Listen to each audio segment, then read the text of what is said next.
Los colores, sonidos y sabores de mi tierra son presentados por Ron Diplomático, el corazón del ron. Pollo Graduado, el que más sabe. La Francia Joyería. Tequemoch, tradición, calidad, calor de hogar. Miyako Doral, cocina japonesa con un toque peruano. James Bark, estilos clásicos para la vida de hoy. ¿Qué tal? ¿Cómo están? Sean todos bienvenidos a una nueva edición de Los colores, sonidos y sabores de mi tierra. Hoy vamos a hablar con un artista plástico y esto ya ustedes pueden saber que es sobre los colores de mi tierra.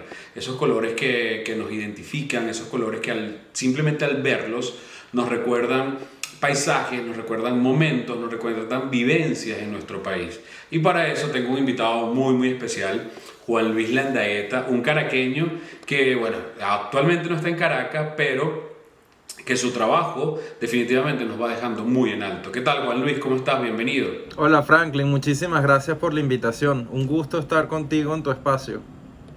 No, para mí es un gusto, Juan Luis, porque me gusta conocer artistas nuevos, personas que quizás no he visto físicamente o en persona y que pueda descubrir un poquito acerca de su trabajo, acerca de su pasión. Y por eso ahí viene la primera pregunta y es cuando Juan Luis Landaeta se da cuenta que las bellas artes van a formar parte de su vida, porque bien te pudiste haber dedicado a ser ingeniero, a ser, no sé, médico, pero no, decidiste por una rama que es muy sensible. ¿Cuándo supiste que las bellas artes iban a estar presentes en tu vida? Iba a decir algo como un chiste, pero que más bien está ajustado a la realidad, que es que podía haber sido abogado porque me gradué de abogado. No, siempre estuve muy cerca de las expresiones. La verdad no recuerdo un momento de mi vida en el que no se hayan parecido mis intereses o sinceramente mis habilidades vinculadas o intuidas hacia las expresiones artísticas, ¿no? Desde niño, por lo general, uno tiene una filiación bastante cercana con la música y yo no fui la excepción en ese sentido. Me gustó mucho siempre la música, ha sido una parte fundamental de mi vida. Y de hecho, muchísimo antes de desarrollarme en cualquier otro ámbito, lo que más me gustaba era la música, ¿no? La música que sonaba en mi casa, la música que escuchaba y bueno, y lo que acompañaba a la música también, los videos, desde luego, la puesta en escena, los conciertos. Y en mi casa se escuchaba mucha música, bueno, se escucha aún muchísima música. Entonces mi familia es una familia muy... El tema de entender las letras de las canciones, por ejemplo, sus verdaderos temas, o su verdadera intención. Sí, bueno, una de las intenciones, porque esa es la picardía de las letras, ¿no? Que siempre tienen más de una lectura. Juan Luis, y la pintura, ¿cuándo se presenta la pintura como una opción donde tú dices quiero expresarme a través de trazos en un lienzo en blanco y plasmar allí lo que me gusta? Bueno, yo siempre, ahora que pienso sobre todo en eso en retrospectiva, yo siempre he sentido la expresión plástica como una extensión de la expresión escrita, esa es la verdad. Okay. Yo empecé a escribir, esa es la verdad, digo yo como si fuese la verdad. No, pero o sea, eres dueño de la verdad. En mi caso es por lo menos cierto. O sea, yo empecé a escribir con conciencia de que escribía, no de que empecé a escribir en el sentido absoluto en la adolescencia. Okay. Y para mí dibujar era algo que ocurría al margen de lo que escribía. Estando ya en la Universidad Católica Andrés Bello, yo estudié Derecho, pero siempre estoy muy vinculado con la Escuela de Letras y de hecho participé del taller de poesía de la Escuela de Letras prácticamente todo el tiempo que estuve en la carrera. Y en ese tiempo ya dibujaba, pero dibujaba, insisto, como al margen de lo que escribía. Nunca pensé en lo que me pasaba dentro de la escritura, por ejemplo, no me pasaba dentro de las artes plásticas, que era organizarlo, sistematizarlo o pensar que estaba estructurando un discurso. O sea, yo me sentaba a escribir lo que yo sentía que podía ser un libro, que podía tomar la forma de un libro y dibujaba. Claro, eso se fue acumulando, se fue guardando. Cuando yo me vine a Nueva York en 2013, mi primera clase, yo me vine a hacer una maestría de escritura creativa en español en la ciudad de Nueva York, en la Universidad de Nueva York, NYU. Y la primera clase que tomé dentro de la maestría es una clase, está todo dentro del programa de éxfrasis poética. Y la éfrasis Ok. tiene que ver con el vínculo entre manifestaciones artísticas con la literatura, por ejemplo, los vínculos de la escultura o la pintura con la literatura. Ok. Entendiéndola como un agente externo, no como una mera descripción o un pie de página de la obra, ¿no? Ajá.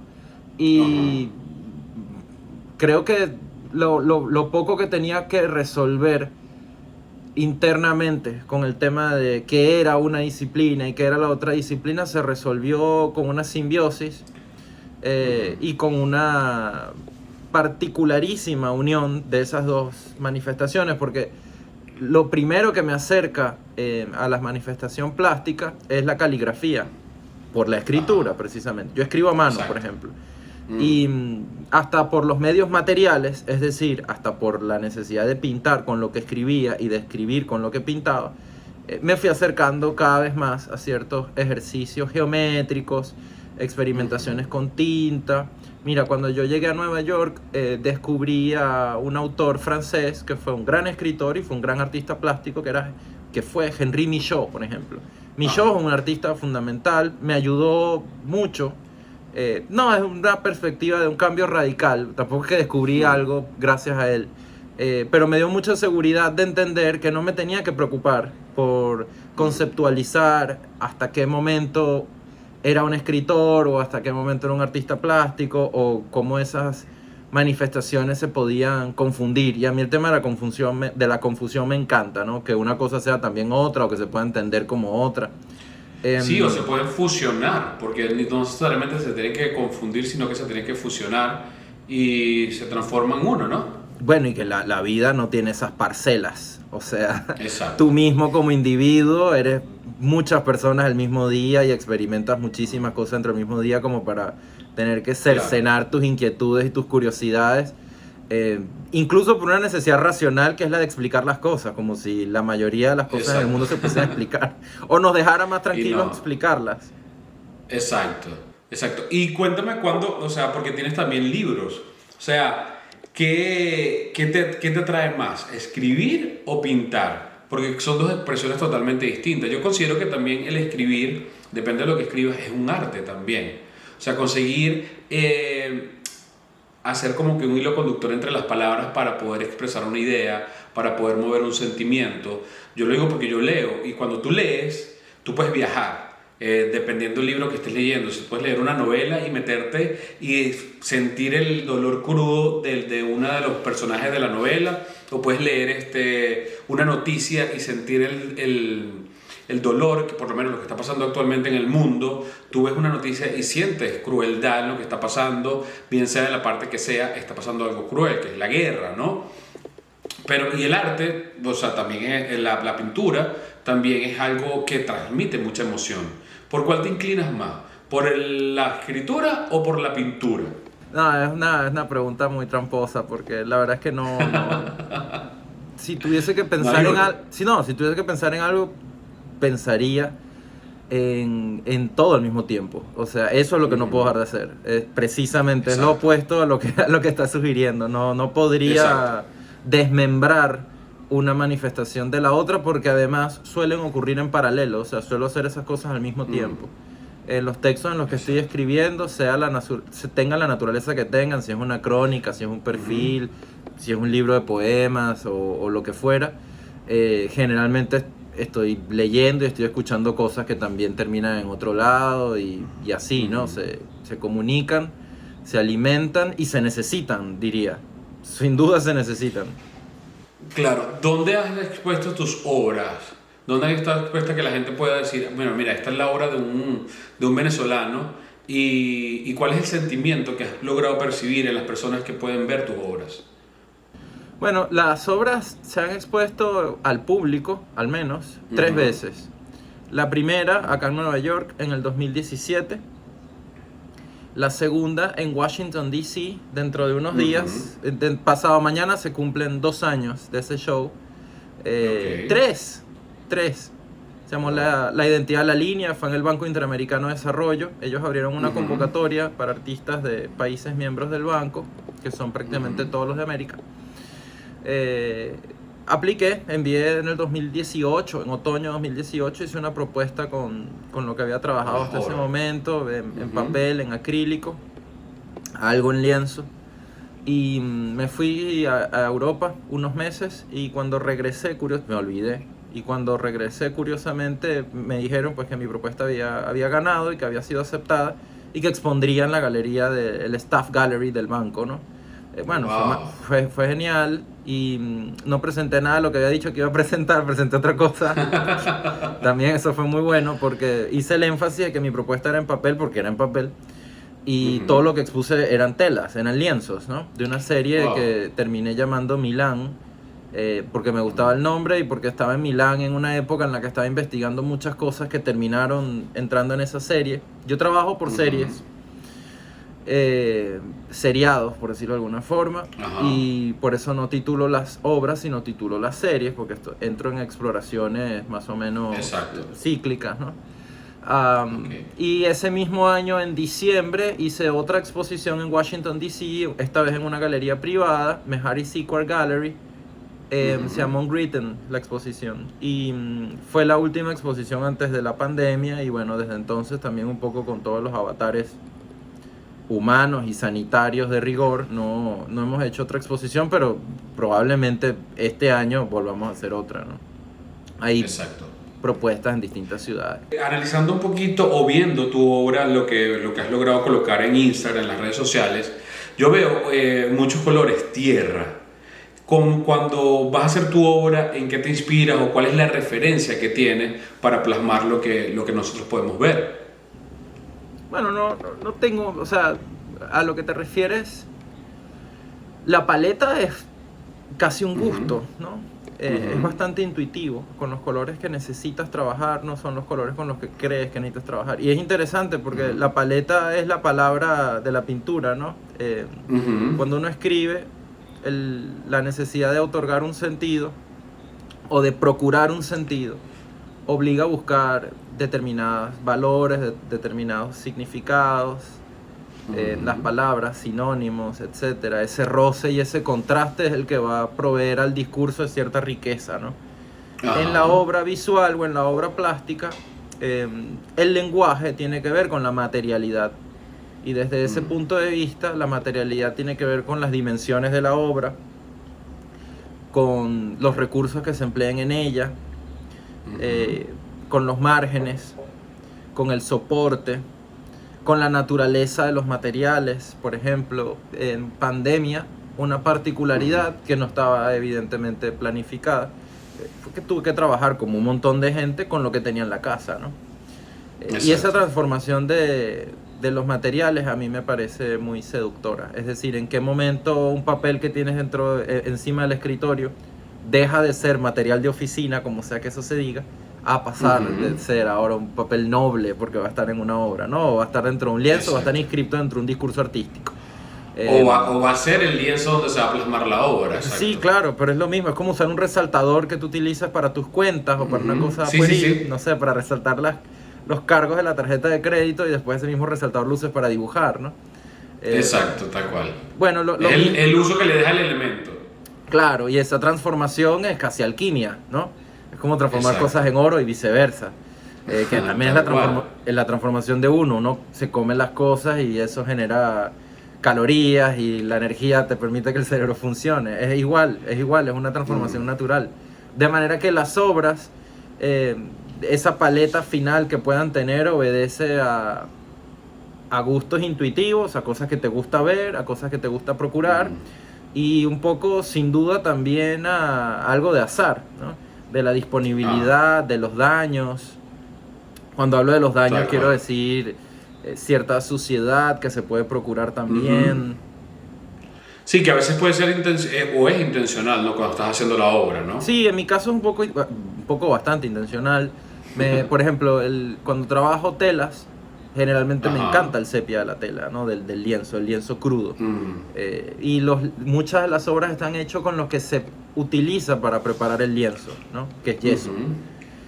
Por lo general, yeso se utiliza para preparar toda la tela del lienzo y a mí me gusta, bueno, es un guiño brutalista, ¿no? Que el brutalismo de arquitectura me encanta y va un poco en esa dirección, pero no quisiera generar como una tesis al respecto. Me gusta trabajar así y me gusta ver las obras como entes construidos En ese particular, Exacto. la geometría también ha sido un gesto muy particular dentro de las obras que he Dentro de trabajado tu hasta el obra. momento. Así es, sabes que a lo largo de esta serie de entrevistas en Los Colores de mi Tierra, he conversado con artistas plásticos y hay una pregunta que me encanta hacerles porque hay una forma de ver las bellas artes y lo que las bellas artes pueden hacer en las personas o en una sociedad. Para ti, ¿qué hacen las bellas artes a una sociedad? ¿O qué le aportan las bellas artes a la sociedad? Bueno, siempre pienso en unos versos del maestro Cadenas y me Ujú. repito en ellos. Pues Rafael Cadena. sí, claro, Rafael Cadenas. Ah, que por cierto, tú eres guaro, ¿no? Sí, sí, sí, sí, sí, sí, Bueno, sí. es paisano tuyo. Exacto, Bueno, tal cual. Rafael Cadenas es paisano de cualquier ser humano que esté vivo en el planeta Exacto. Tierra. O sea, él es paisano de los seres humanos, no paisano de la gente de Barquisimeto. De los larenses, Em, exacto. Dice palabras más, palabras menos que la misión, ¿no? Pero no como un mandato, sino como una reflexión. No Ujú. quiero que suene a misión 2 puntos, ¿no? Como esta cosa Exacto.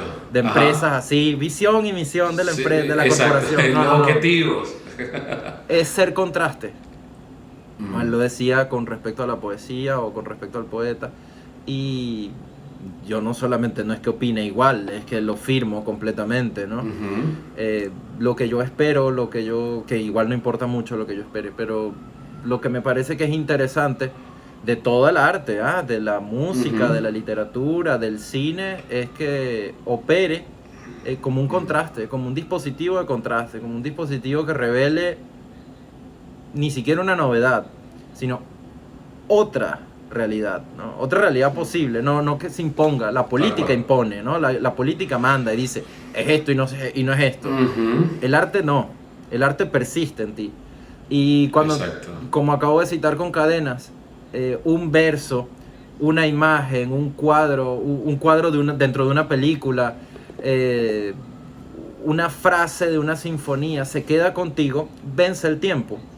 Y en una Ujú. época de tanto apuro y de sobresaturación de oferta visual, por ejemplo las redes sociales, que algo en el mundo te ofrezca detenimiento, para mí eso genera contraste. Y Exacto. qué triste, pero el detenimiento hace falta para pensar. Entonces la sobresaturación y la velocidad para mí está muy vinculada también con la falta de reflexión y de conciencia.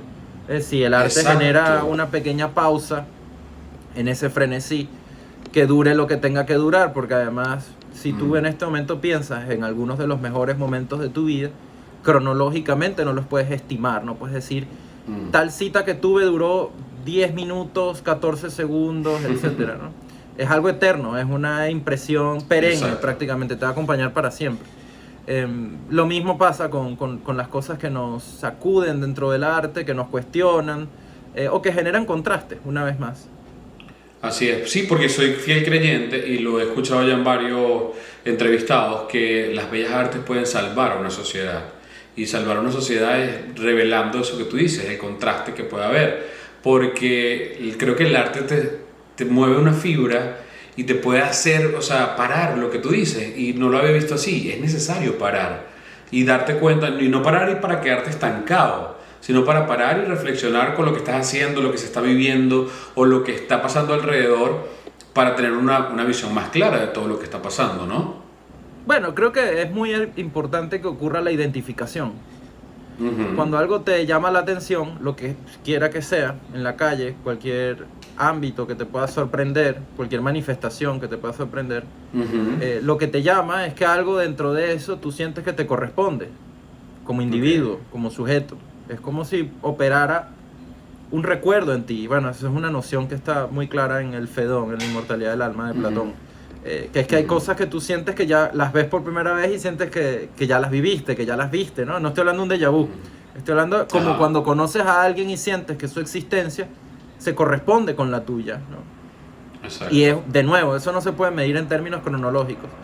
Tú no puedes medir en segundos cuánto tardó que te enamoraras de la última persona que te enamoraste. O cuánto duró la impresión que te causó un Picasso, tal Picasso, la primera vez que lo viste. O una sinfonía de Mahler la primera vez que la escuchaste, o lo que sea. Estoy dando cualquier ejemplo, Ujú. ¿no? Sí, sí, Un sí. chocolate que te gustó mucho, ¿no?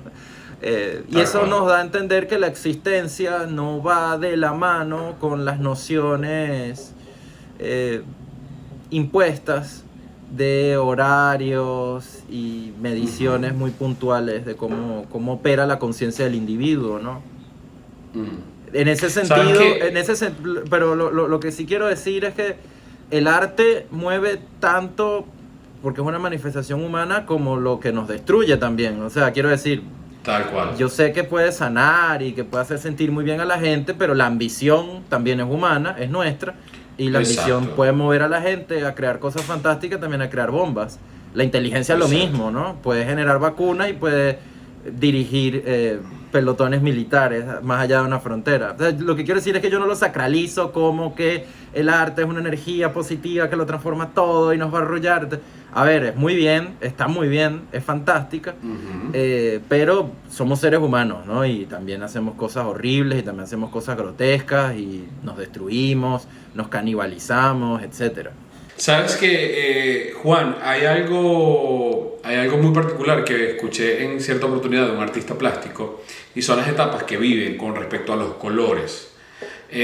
Por lo menos este cuadro que ves aquí detrás de mí, aquí de este lado, es del maestro Jesús Armando Villalón, barquisimetano, y él siempre ha pintado él comenzó pintando brumas, que era la bruma que se veía en el Valle del Turbio en Barquisimeto, en una temporada o una época, pero él ha ido variando las tonalidades de los colores. ¿Cómo crees tú que podrías catalogar tu obra? O si tú dices, yo siempre he estado encriptado o fijado en una paleta de colores, porque todo va a depender del estado de ánimo o del estado emocional del artista, en qué faceta está, porque puedes estar en la faceta de los grises, en la faceta del color explosivo o en la paleta de colores tierras. ¿Cómo identificarías tú tu obra en este momento? Bueno, sabes que la obra para mí es la versión de otra obra. O sea, por ejemplo, lo que uno escribe es una versión de lo que quería escribir siempre, ¿no? Es no una idea original ni nada por el estilo, algo que todo el mundo ha comentado, ha reflexionado un momento. Así que para mí la concepción de la obra, con muchísima frecuencia, es a veces más interesante que la hechura de la obra, ¿no? Que la ejecución desde el punto de vista técnico. En ese particular, exceptuando una serie reciente de retratos en los que he estado trabajando, mi obra es abstracta. Sí, se ven muchas líneas en esas últimas que has hecho, ¿no? Los retratos son a base de líneas. Sí, bueno, lo de las líneas obedece a lo que comentaba anteriormente con respecto a la abstracción. O sea, en ese particular, mi obra siempre ha tenido una inclinación, exceptuando los retratos que son figurativos, y claramente puedes percibir el rostro de un sujeto, hacia la abstracción, y la abstracción opera con los contrastes. Entonces, más allá de la paleta, la forma y el ritmo han sido preponderantes en mi obra hasta el momento, y allí creo que está buena parte de lo que yo he hecho hasta este momento, ¿no? Más que en la paleta cromática, en el ritmo y en la abstracción geométrica o en la abstracción expresiva también. Es muy gestual, las obras que hago son muy gestuales. De nuevo, en algunos casos son una suerte de escritura. Entonces, en ese particular, la noción de la concepción de la obra no está determinada por la paleta cromática, que podría ser en realidad cualquiera, ¿no? Esa es la virtud de la esencia, ¿no? Del hueso, por decirlo de alguna forma, que luego se puede alterar, sin duda. Tal cual. Mira, Juan Luis, este espacio se llama Los colores de mi tierra, no en vano, porque hay colores que siempre están presentes en nuestra vida. Si yo te pregunto a ti que hagas memoria y me narres algo que recuerdes en colores de esa Caracas que viviste cuando eras chamo, ¿qué color te viene a la mente? Bueno, yo de chamo crecí en Maracay. Pero... bueno, pero estabas al lado de Caracas. Sí. No, bueno, y joven también me fui a Caracas a estudiar, pero pienso como en una totalidad más bien, ¿no? Como en una atmósfera. La luz en particular, ¿no? Es algo que siempre, para cualquier persona que haya vivido en Venezuela, no sé en el Caribe, porque no conozco mucho más del Caribe, pero para cualquier persona que haya vivido en Venezuela, creo que la luz, bueno, imagínate ustedes con el tema de los crepúsculos y tal. Más que con un color en particular, te hablaría un poco de la atmósfera, ¿no? Y de de ciertas temperaturas que se generaban en el ambiente, que además, bueno, con nuestra naturaleza, que es Tan generosa. bastante poderosa, la presencia dentro de la arquitectura y dentro de los urbanismos, hablaría como de una atmósfera total, ¿no? Por no decirte el color blanco. Exacto, qué bien. ¿Hacia dónde va tu obra o qué quieres buscar con tu obra?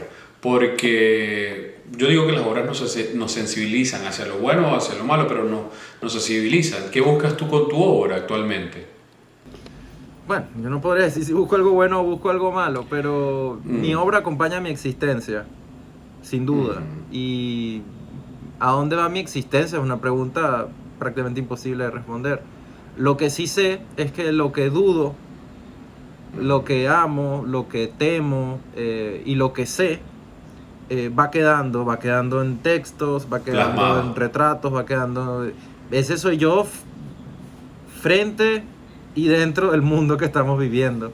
De manera que la obra, así como siento que una manifestación es la extensión de la otra, los discursos que se van generando, los discursos que se van interpelando, los movimientos que se van generando allá adentro son los míos también, ¿no? Exacto. En cualquier caso, Wow, pero qué va forma conmigo. de verlo. Es una es mi compañera, es mi testigo y es mi ama también. Pero qué profundidad, cómo lo logras describir y no lo había visto de esa forma, definitivamente. Juan Luis, ¿qué contraste encontraste, valga la redundancia, entre esa atmósfera, como lo dices, la atmósfera de Venezuela, del Caribe, con la que estás viviendo actualmente? Porque llegaste a un sitio donde se viven marcadas las 4 estaciones. En Nueva York, ahorita están en pleno invierno. Y esa atmósfera no es igual. Bueno, cuando cae la nieve ves una totalidad de blanco, pero no del blanco o de la cantidad de luz que tú ves en el Caribe. Sí. ¿Cuál fue ese contraste que descubriste cuando llegaste a Nueva York hace ya casi 9 años, ¿no? Sí. Hace 9 años, correcto. Sabes que cuando me preguntabas lo del arte y como su rol, que te dije lo del contraste con los versos de Cadenas, Ajá. yo tengo una versión personalísima, algo que no he desarrollado tanto, una teoría, por decirlo de alguna forma, que tiene que ver con la variedad también, ¿no? La variedad, la pluralidad. No quiero decir simplemente lo otro, porque me fastidia esa noción de lo otro, ¿no? Es muy plural lo que nos rodea, muy plural, y además muy rico. De manera que yo nunca he sido fundamentalista con mis intenciones. Es decir, he procurado que aún las cosas que me contrarían me agraden de alguna forma, o que yo las pueda ensamblar dentro de decir, yo no tengo por qué ni siquiera saber qué es lo mejor, qué es lo que me conviene, ¿no? ¿A dónde voy? Que el hecho de que me gustara algo en Venezuela no tenía que dictar que lo que me gustara en el resto del mundo tuviese que homologarse. O sea, yo no llegué a Nueva York con la pretensión de que tuviese el clima de Caracas o los árboles, los bucares o algo por el estilo. Sino que iba a sumar ahora nuevas cosas a mí. El calor de verano, que es asqueroso y es terrible. El frío gélido en invierno. En Nueva York. Sí. No, en Nueva York el verano es terrible, realmente. Aquí en Miami también. O sea, claro, porque es muy aquí húmedo. vivimos un eterno verano. Exacto, pero sí. aún así, siempre, y no es porque yo me planteé verle el lado bonito a la vida, nada que ver, es simplemente hacerle justicia a la variedad del universo, de lo que existe, de lo que nos rodea. Nunca, por ejemplo, no soy una persona nostálgica, no tengo esa pretensión, no estoy esperando que un sitio sea otro sitio, no estoy esperando que el comportamiento de mis amistades o de mis intereses No, o sea, igual, no, porque no va a ser, nunca va a ser. No, la verdad no lo necesito, no necesito que sea así. Me encanta que cada cosa sea como es e interactuar con eso. Y entonces, no me... Y en general tuve la fortuna, porque es una fortuna, de sentirme muy bien cuando llegué. O sea, yo llegué a Nueva York, te cuento, Franklin, y yo no había salido nunca de Venezuela. Nunca. Wow. O sea, no había ido ni la mayoría de la gente, no sé, algún viaje por ahí, Aruba, Curazao, se había echado, qué sé yo. Bueno, la mayoría no, pues mucha gente. Yo no, yo había estado en Maracay, luego en Caracas y de pronto en Nueva York. Así que Nueva York, wow. lo agradezco de primer momento, me fascina de primer momento. Diste saltos agigantados, de Maracay a Caracas, chévere, de Caracas a Nueva York, wow. Sí, para Nueva York no había expresos ejecutivos. Ese que pasaba por la autopista. No, de verdad, te lo digo sinceramente. Además, para mí ha sido fantástico estar acá y lo sigue siendo. Claro, e imagino que ha sido enriquecedor, ¿no? Sí, y tengo una relación bastante enamorada con la ciudad realmente. Y luego de la pandemia eso se reafirmó. O sea, en la pandemia uno estuvo, por primera vez en mi vida, estuve 3 meses sin ver la ciudad de Nueva York, ¿no? En estos 10 años, o sea, porque cada vez que viajaba era por un periodo menor. En esa ocasión, el primer día que salí y pude agarrar de nuevo el metro fue como llegar de nuevo por primera vez. Sí, o sea, y encontrarte con una Nueva York totalmente distinta. Sí, bueno, todo, incluyendo que la ciudad era una amenaza, porque todo era una amenaza, ¿no? Biológica, sí, bacteriológica, etcétera.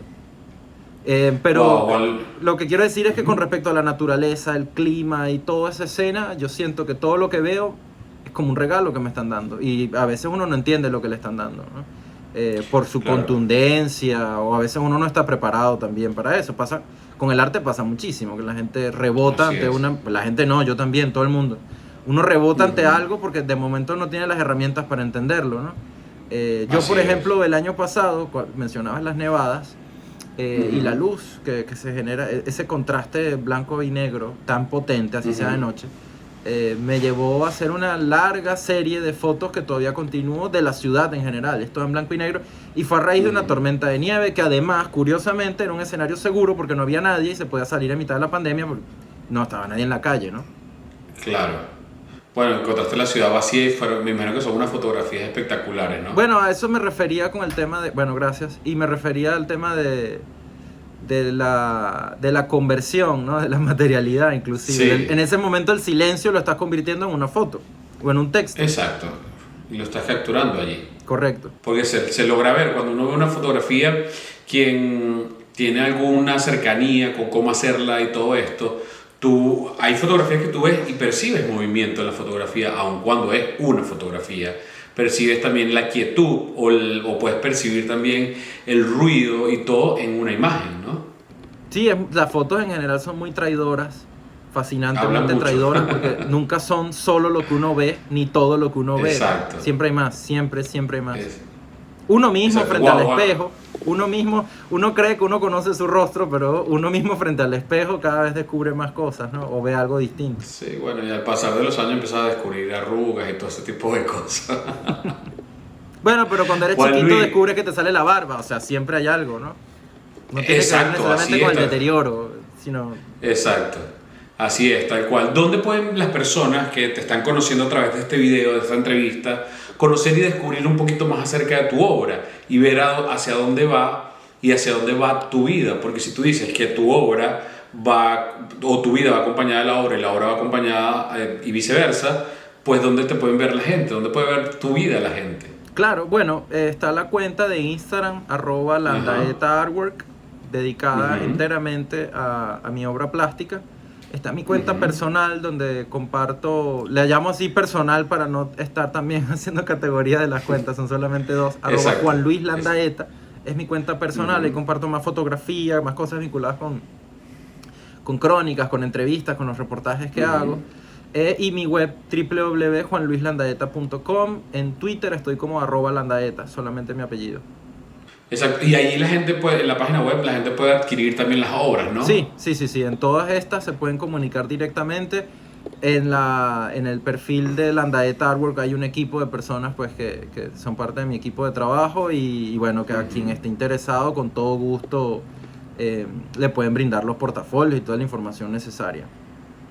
Juan Luis, de verdad que para mí ha sido para mí ha sido un placer tenerte, porque conocer, y creo que eres uno de los entrevistados que he logrado tener aquí en este espacio y que me ha hecho ver el arte desde otra perspectiva y analizarlo un poco más profundamente, porque la forma en la que tú ves el arte es totalmente distinta a la que muchas personas lo pueden ver, y estoy de acuerdo totalmente con muchas de las cosas que dijiste aquí, las puedo suscribir yo también. Así que yo estoy súper contento de haberte tenido y de que la gente en Venezuela pueda ver que otro venezolano está afuera y está dejando el nombre de nuestro país muy en alto, no solamente con obras de pintura, sino también con la escritura, con todo lo que haces, con tu trabajo. Muchas gracias, de verdad. Un fuerte abrazo y bueno, ya la gente sabe, ya la gente tiene la información, dónde te puede seguir, dónde puede ver tu trabajo y dónde puede seguir tu vida, como tú lo dices, porque tu obra es tu vida, va narrando parte de tu vida. Mil gracias, Juan Luis Landaeta, hoy. Si quieren seguir mi vida, pueden venir a Nueva York y salimos a tomar una cerveza y la compartimos un rato al menos. Esa tarea está pendiente, Por favor, sí. están más que invitados. Un fuerte abrazo, que estés muy bien. Muchísimas gracias, a ti también. Los colores, sonidos y sabores de mi tierra fueron presentados por Ron Diplomático, el corazón del ron. Pollo Graduado, el que más sabe. La Francia Joyería. Tequemoch. Tradición, calidad, calor de hogar. Miyako Doral. Cocina japonesa con un toque peruano. James Bark. Estilos clásicos para la vida de hoy.